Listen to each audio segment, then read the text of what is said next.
ఇందులోని అంశాలు ఎవరిని కించపరచడానికి లేదా ఎవరికో మేలు చేయడానికి ఉద్దేశించబడినవి కాదు. అందుబాటులో ఉన్న సమాచారం, మీడియాలో వస్తున్న వార్తా కథనాలు, నెట్లో ఉన్న సమాచారం మాకున్న అనుభవాన్ని బట్టి వినియోగించాము. ఈ వీడియోలోని వ్యక్తుల అభిప్రాయాలు వారివి మాత్రమే. MRTV7 యూట్యూబ్ ఛానల్కు ఎటువంటి సంబంధం లేదు కాబట్టి ఈ విషయాన్ని గమనించగలరు.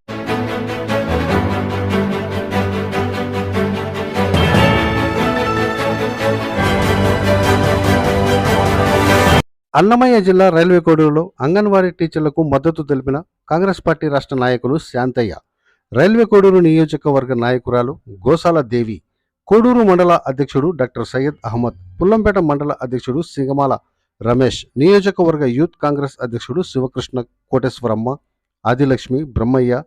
ఈ సందర్భంగా రాష్ట్ర నాయకుడు శాంతయ్య మాట్లాడుతూ, ఇప్పటికీ 13 రోజులు సమ్మె చేస్తున్న వారి సమస్యలను పట్టించుకోకుండా రాష్ట్ర ప్రభుత్వం జీతాలు పెంచకుండా వాలంటరీ వ్యవస్థను, పోలీసులను పంపించి రాష్ట్రంలో ఉండే అన్ని అంగన్వాడీ సెంటర్లకు తాళాలు పగలగొడుతూ భయభ్రాంతులను గురి చేస్తున్నారని, వారి సమ్మెకు కాంగ్రెస్ పార్టీ పూర్తి మద్దతిస్తూ అవసరమైతే రాస్తారోకో కూడా చేపడతామని కాంగ్రెస్ పార్టీ తరఫున హెచ్చరించారు. Congress party railway Koduru incharge నా పేరు గోసాలదేవి. ఈరోజు అంగన్వాడీ టీచర్లు కూర్చొని 12 రోజులైంది. అయినా కూడా ప్రభుత్వం ఏం పట్టించుకోవట్లేదు. వాళ్ళకి ఏమీ సమాధానం చెప్పలేదు.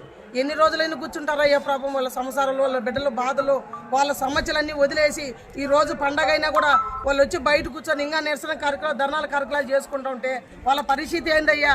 జగన్మోహన్ రెడ్డి గారు మీకు ఓట్లేసి గెలిపించారు. ప్రతి బాధ కూడా ఆలోచించండి అయ్యా. మీరు వాళ్ళ సమస్యలు, ఆడబిడ్డలు నేను ప్రతిదానికి ముందుంటారన్నారు ఆ రోజు. మీరు ఈ రోజు వాళ్ళ సమస్యలు తీర్చండి అయ్యా. వాళ్ళ బాధలేందో ఒకసారి అర్థం చేసుకోండి అయ్యా. అది ఎంతో మీకు పెద్ద లెక్క కాదయ్యా మీరు అనుకుంటే.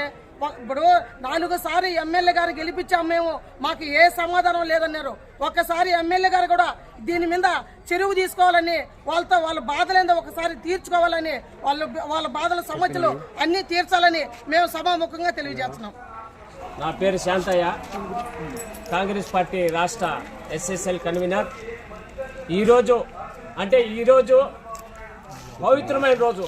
అంటే ప్రతి వ్యక్తి ప్రతి గుడికి పోయి ప్రార్థన చేసుకునే స్త్రీమూర్తులు ఈరోజు 12 రోజుల నుంచి ఇక్కడ నిరసన కార్యక్రమం చేస్తుంటే కనీసం లోకల్గా ఉండే ఎమ్మెల్యే కనీసం పరామర్శించడానికి కూడా రాలేదు. వాళ్ళ హక్కులు ఏమి, వాళ్ళ డిమాండ్లు ఏమి తెలుసుకొని ఒక్కసారి రాష్ట్ర ముఖ్యమంత్రి గారికి తెలిపితే సమస్య అనేది తీరిపోతుంది. అది చర్య తీసుకోలేదు జగన్మోహన్ రెడ్డి. ఈ ప్రపంచంలో ఏ రాజకీయ పార్టీ అయినా ఆడవారి జోలికి పోయిన వాళ్ళు ఎక్కడ చరిత్రలో బాగుపడిన రోజులు లేవు. ఖచ్చితంగా వాళ్ళ డిమాండ్ తీర్చండి. ఏమయ్యా, ఒక ఎమ్మెల్యేకు 5 లక్షలు చాలదని 20 లక్షలు జీతాలు పెంచుతావు. కానీ ఈరోజు పసిబిడ్డలకు పాలన చూసి కనీసం మనం కని పెంచిన బిడ్డలు కూడా మన సౌకర్యం వాళ్ళు చూసుకుంటారు. అలాంటి వాళ్ళకి నువ్వు 7,000 నుంచి 15,000 ఉండే వాళ్ళను 25,000 చేయమంటే నువ్వు చేయలేకుండా నీ డబ్బులో ఈ రాష్ట్ర గవర్నమెంట్ ప్రజలను నాశనం చేస్తుంది.